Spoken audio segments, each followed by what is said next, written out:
முறையாக இந்த வாகன பயணத்தை ஏற்பாடு செய்தவுடன் நமது லால்குடி மாவட்டம், குறிப்பாக பெரம்பலூர் மாவட்டத்தில் நாங்கள் தொடங்குவோம். இன்னைக்கு அழகாக டோல்கேட்டில் ஆரம்பித்து ஒரு நாளைக்கு 300-200 கிலோமீட்டர் 300 கிலோமீட்டர் பயணம் செய்கிறோம்.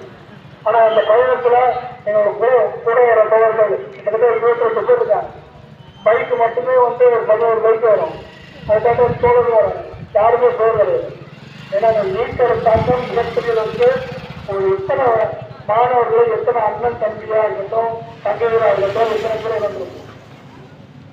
அதுக்கெல்லாம் இந்த ஒன்றிய அரசை பதில் சொல்ல வேண்டும். குறிப்பாக தமிழ்நாடு அரசு, திராவிட முதல்வர் புத்துணர் கருணாநிதி ஸ்டாலின் அவர்கள்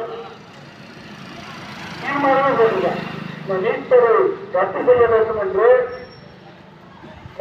திமுக மட்டும் போடல, அதிமுகவும் போட்டோம்.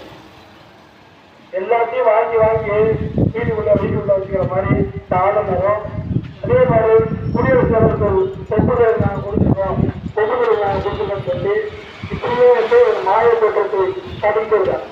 அதை மத்திய கருத்தாக வச்சு இந்த மாபெரும் பயனாளி இதற்கு இசை கொடுத்த நமது குடியரசுத் ஒன்றிய தலைவர் ஐயா கருப்பள்ளி அவர்களே, அதே போல முன்னிலை வைத்திருக்கும் ராஜாமணி அவர்களே, அதே போல